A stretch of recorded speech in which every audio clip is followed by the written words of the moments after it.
의정부에서 고등학생들이 30대 가장을 때려 숨지게 한 사건이 발생한 가운데 경찰은 현장 CCTV를 확인해 폭행 가담자 1명을 더 찾아냈습니다. 이로써 폭행 혐의를 받는 피의자는 3명으로 결론났습니다. 이 사건을 비롯해 의정부의 한 청소년이 어머니를 흉기로 찔러 중태에 빠뜨린 사건까지 발생하며 촉법소년법을 폐지해야 한다는 목소리가 높습니다. 전문가의 생각 들어봤습니다.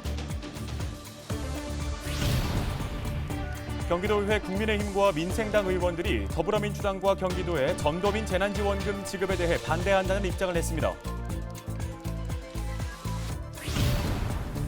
K3 리그 양주 시민축구단이 FA컵 16강에서 국내 최정상 팀인 전북을 승부차기 끝에 물리치며 8강에서 또 한 번의 기적을 꿈꾸고 있습니다.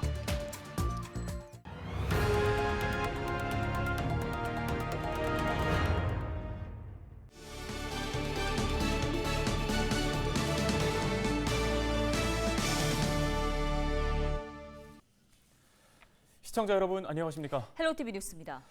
최근에 의정부에서 발생한 고등학생 폭행 사건 관련 소식으로 시작하겠습니다. 경찰은 30대 가장을 때려 숨지게 한 혐의로 학생 2명을 입건했는데요. 추가 조사 결과 폭행 가담자가 1명 더 있었던 것으로 조사됐습니다. 경찰은 이들의 신병 처리를 고민하고 있습니다. 이지훈 기자입니다. 고등학생 일행 6명이 어린 딸과 아들이 있는 가장을 폭행해 사망하게 만들었다. 숨진 30대 가장의 선배라고 밝힌 A씨가 청와대 국민청원 게시판에 올린 글입니다. A씨는 후배를 폭행한 학생이 모두 6명이라고 밝혔습니다. 하지만 경찰은 6명이 아닌 3명을 폭행 가담자로 지목했습니다. 이들 중 2명은 사건 당시 현장에서 체포됐고 나머지 1명은 CCTV에서 폭행 가담 사실이 확인됨에 따라 추가 입건됐습니다. 이들은 경찰 조사에서 숨진 남성이 먼저 폭력을 행사했으며 다치거나 죽게 할 의도는 없었다고 진술했습니다. 경찰 관계자는 현재까지 조사한 바로는 우발적 폭행 사건으로 보이며 피해자의 사망과 폭행과의 연관관계는 추가 조사해야 한다고 설명했습니다. 경찰은 피의자 3명이 미성년자라는 점 때문에 이들에 대한 구속영장 신청을 고민하고 있습니다. 이번 사건과 관련해 피의자가 미성년자라고 해도 엄벌해야 한다는 목소리가 높은 가운데 국민청원 게시판엔 청소년들의 미래를 생각해야 한다며 피의자들을 옹호하는 글이 올라와 논란의 불씨가 커졌습니다. 헬로티비 뉴스 이지훈입니다. 앞서 전해드린 대로 이번 사건이 알려지면서 범죄를 저지른 미성년자들에 대한 선처는 없어야 한다는 목소리가 높습니다. 전문가들은 어떻게 보고 있을까요? 오윤성 순천향대학교 경찰행정학과 교수를 전화 연결해서 이와 관련된 이야기 나눠보겠습니다. 자, 교수님 먼저 국민청원에 올라온 내용을 보면 가해 학생들이 여러 차례 대상을 물색해서 일부러 시비를 걸고 자랑식으로 이 또래 친구들에게 얘기를 하고 다녔다. 이렇게 된다면 이게 엄연한 계획살인이다. 이렇게 주장을 하고 있는 상황입니다. 이 주장이 예견된 사고가 아니었다는 관측도 나오고 있는데 이 부분에 대해서는 어떤 판단이십니까? 예견된 사고였다라고 하는 측면은 조금 범위가 넓기 때문에 그것은 어떤 의미에서는 가능하다라고 보는데 이 예견된 사고와 계획살인은 좀 다르다라고 봅니다. 그러니까 항상 근처에 다니면서 시비를 거는 그런 무리라고 하는 그런 측면에서는 예견된 사고라고는 볼 수 있지만 계획살인이라고 하는 것은 그 사람을 살해하려고 하는 그 고의를 가지고 미리 그 대기를 한다든지 그 사람을 유인을 해서 살해를 한다라고 하는 그런 것을 우리가 계획살인이라고 할 때 이것은 수사 과정에서 좀 더 명확하게 밝혀져야 될 문제지 지금 우리가 계획살인이다 이렇게 주장을 하는 것을 그대로 수용하기는 쉽지 않을 거로 보입니다. 네, 수사 결과를 조금 더 기다려 봐야겠지만은 이번 사건에 10대 청소년들이 포함이 돼 있다 보니까 법적으로 처벌을 받지 않는 20대 촉법 소년에 대한 이야기들이 좀 나오고 있습니다. 현행 법 체계에 문제를 지적하는 목소리들이 높아지고 있는데요. 미성년자라도 범죄의 수위에 따라서 처벌을 해야 한다라는 의견에 대해서는 어떻게 보고 계십니까?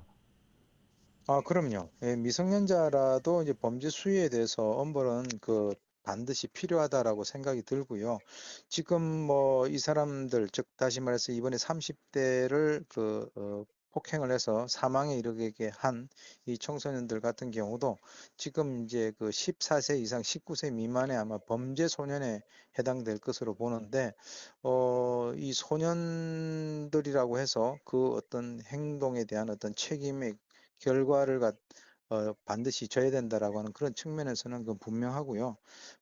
이번에도 아마 이 사건을 계기로 해서 그 소년범들에 대한 어떤 그 처벌 수위라든가 또는 그 사회에서 이 소년 범죄를 바라보는 그런 시각들이 좀 더 엄중해지지 않을까 이렇게 예측을 해봅니다. 예, 이번 사건으로 의정부를 바라보는 그 시각에 대한 우려의 목소리도 있습니다. 올 초에는 이미 의정부 경전철에서 중학생들이 노인에게 욕설과 폭행을 하는 영상이 이미 큰 충격을 준 바 있고요. 얼마 전에는 10대 아들이 어머니를 흉기를 찔러 중태에 빠뜨리는 사건까지 발생했는데 이렇다 보면 의정부 시민들의 불안감은 더욱더 커질 수밖에 없을 것 같은데요. 그 의정부에서 거주를 하고 있는 많은 그 시민들이 불안이 가중되고 있는 것은 뭐 그건 분명한 사실 같습니다. 그래서 아마 이쪽 지역을 관할하고 있는 그 경찰의 입장에서도 상당히 좀 부담을 느낄 수 있는, 즉 다시 말해서 그 지역에 대한治安 질서 유지라든가 하는 이런 측면에서 좀 그 부담을 느낄 수 있는 그런 상황이 충분히 되는데요.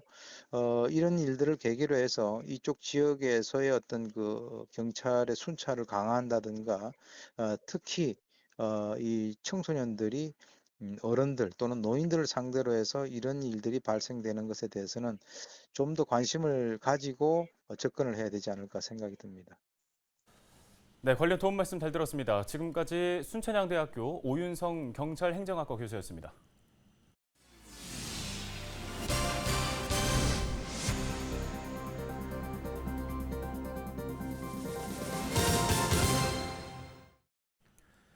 경기도의회 국민의힘과 민생당 의원들이 더불어민주당과 경기도의 전도민 재난지원금 지급에 대해 반대한다는 입장을 냈습니다.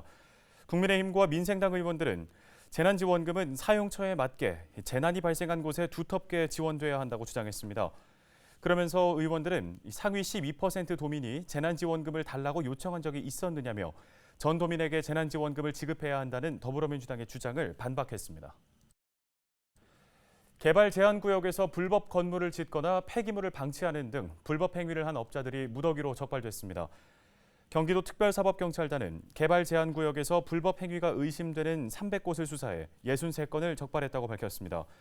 적발 유형을 보면 불법 건축이 가장 많았고 불법 용도 변경, 불법 형질 변경 등의 순이었습니다. 경기도 특사경은 적발된 63건을 형사 입건하고 관할 시군에 행정 처분을 의뢰할 예정입니다. 경기도는 불법 사금융 조직을 공익 제보한 제보자에게 신고 포상금으로 3,090만 원을 지급했습니다. 이는 경기도가 공익 제보 핫라인을 설치한 이후 지급한 포상금 중 최고액입니다. 경기도 공정특별사법경찰단은 제보자 A씨의 제보를 토대로 수사에 착수해 불법 고금리 대부 행위를 한 조직원 7명을 지난해 검찰에 송치했습니다. 이들 조직원들은 제도권 금융을 이용할 수 없는 3천여 명에게 수십만 원에서 수천만 원을 빌려주고 연 이자로 최고 3만%를 받는 수법으로 모두 35억 원 규모의 불법 대부업을 운영한 것으로 알려졌습니다. 불볕더위가 기승을 부리면서 경기도 내 시군들이 폭염 피해를 줄이기 위한 이색적인 정책을 추진하고 있습니다. 네, 누구나 무료로 얼음물을 마실 수 있는 냉장고가 등장했고 또 더위 걱정 없이 버스를 기다릴 수 있는 정류장과 양산을 빌려주는 곳도 있습니다. 화면으로 만나보겠습니다. 연일 이어지는 폭염에도 산책을 하고 공원에서 운동을 하는 시민들. 속수무책으로 흘러내리는 땀에 목이 타자 냉장고에서 얼음물을 꺼내 마십니다. 하남시가 폭염으로 인한 온열 질환을 예방하기 위해 야외 무더위 쉼터에 설치한 얼음 냉장고입니다. 편의점 등을 이용하기 어려운 관내 3곳에 설치됐는데 하루에 총 2,000명 넘게 소진될 정도로 인기입니다. 또 목마를 때 이렇게 물 안 먹으면 집에 가면 하루 종일 피곤하거든요. 근데 중간에 물 먹어주니까 갈증도 안 나고 이게 물 못 먹고 그냥 참고 가면 하루 종일 먹어도 갈증이 풀리질 않아요. 계속 몸이 열나고. 어린이와 청소년들이 많이 이용하는 과천시 도서관 앞 버스 정류장에는 에어컨이 설치됐습니다. 기존엔 광역버스를 타려면 1시간 넘게 무더위 속에서 기다릴 수밖에 없었던 시민들을 위한 겁니다. 적정 온도를 유지할 수 있는 냉난방 장치와 미세먼지를 제거해주는 공기청정기가 설치된 밀폐형으로 일명 스마트 클린 정류장입니다. 원래 우리가 햇빛이 되게 뜨거워가지고 기다리고 있기가 되게 곤란했거든요. 그래서 그러면은 좀 대중교통 이용하는 것도 피하게 됐는데 에어컨 있고 여름에도 그늘 지고 이러니까 너무 편하고 시원해요. 그래서 이용하기가 진짜 좋은 것 같아요. 성남시 관내 행정복지센터에서는 체감 온도를 무려 10도씨나 낮추는 효과가 있다는 양산을 빌려줍니다. 시민 누구나 빌려 쓰고 일주일 안에 반납하면 됩니다. 폭염에 맞서 시민들의 안전을 지켜내기 위한 지자체의 안간힘이 새로운 시책으로 이어지고 있습니다. 경기주TV 조창순입니다.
K3 리그 양주 시민축구단이 FA컵 16강에서 국내 최정상 팀인 전북을 상대로 승부차기 끝에 극적인 승리를 거뒀습니다. 천연 잔디구장 하나 없는 열악한 환경에서 일궈낸 값진 결과였는데요. 네, 울산과의 8강에서도 또 한 번의 기적을 꿈꾸고 있습니다. 한국판 칼레의 기적, 양주 시민축구단을 김호 기자가 다녀왔습니다. 양주 시민축구단 홈구장. 한여름 뙤약볕 아래 30도가 넘는 무더위가 기승을 부리지만 운동장은 선수들의 열기로 가득합니다. 감독의 지시 아래 일사불란하게 패스를 주고받으며 실전과 같은 훈련이 펼쳐집니다. FA컵 16강 승리의 기쁨은 잠시 접어두고 이제 8강만 생각하며 승리의 땀방울을 흘립니다. 8강 상대가 K리그 최강팀인 울산이긴 하지만 전북을 이긴 여세를 보라 또 한 번 대열을 잡겠다는 각오입니다. 울산 현대는 모두가 다 알다시피 좋은 팀인 건 다 아는 사실이지만 저희 팀 선수들 역시 좋은 기량을 가진 선수가 많기 때문에 이번 경기를 통해서 저희 선수들의 가치를 알릴 수 있는 많은 사람들에게 좋은 기회라고 생각하고요. 지난 전북과의 FA컵 16강에서 힘들린 선방을 하며 기적의 선봉장이 된 박청효 선수. 주장으로서 선수들을 이끌며 또 다른 기적을 준비하고 있습니다.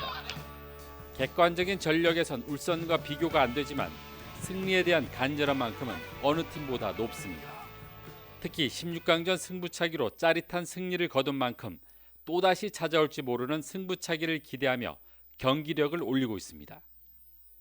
전북 현대랑 경기했던 것처럼 저희 항상 도전자의 입장으로 항상 저희는 간절함과 처절함으로 더 열심히 하겠습니다. 승부차기 같다고 해서 큰 부담을 느끼는 건 아니에요. 그래서 그때처럼 마음 편안히 먹고 경기에 임하겠습니다. 양주 시민축구단의 FA컵 8강 뒤에는 박성배 감독의 열정적인 지도가 있었습니다. 팀을 맡은 지 1년밖에 안 됐지만 국가대표까지 지낸 많은 경험을 바탕으로 선수들의 실력을 끌어올리고 있습니다. 천연 잔디구장 하나 없는 열악한 환경이지만 이길 수 있다는 신념 하나로 선수들을 다독이고 있습니다.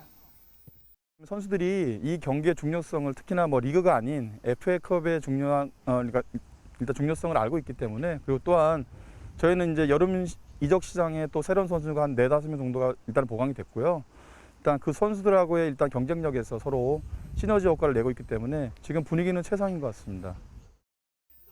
울산을 꺾고 한국판 칼레의 기적을 꿈꾸는 양주시민축구단의 FA컵 8강 경기는 11일 오후 7시 울산 월드컵 경기장에서 펼쳐집니다. K리그 최강팀인 전북 현대를 잡은 양주시민축구단이 또 다른 강팀인 울산 현대를 잡고 FA컵 4강이라는 기적을 이뤄낼 수 있을지 지역 축구 팬들의 관심이 모아지고 있습니다. 양주! 헬로티비 뉴스 김호입니다. 헬로티비 뉴스 저희가 준비한 소식은 여기까지입니다. 네, 시청해주신 여러분 고맙습니다.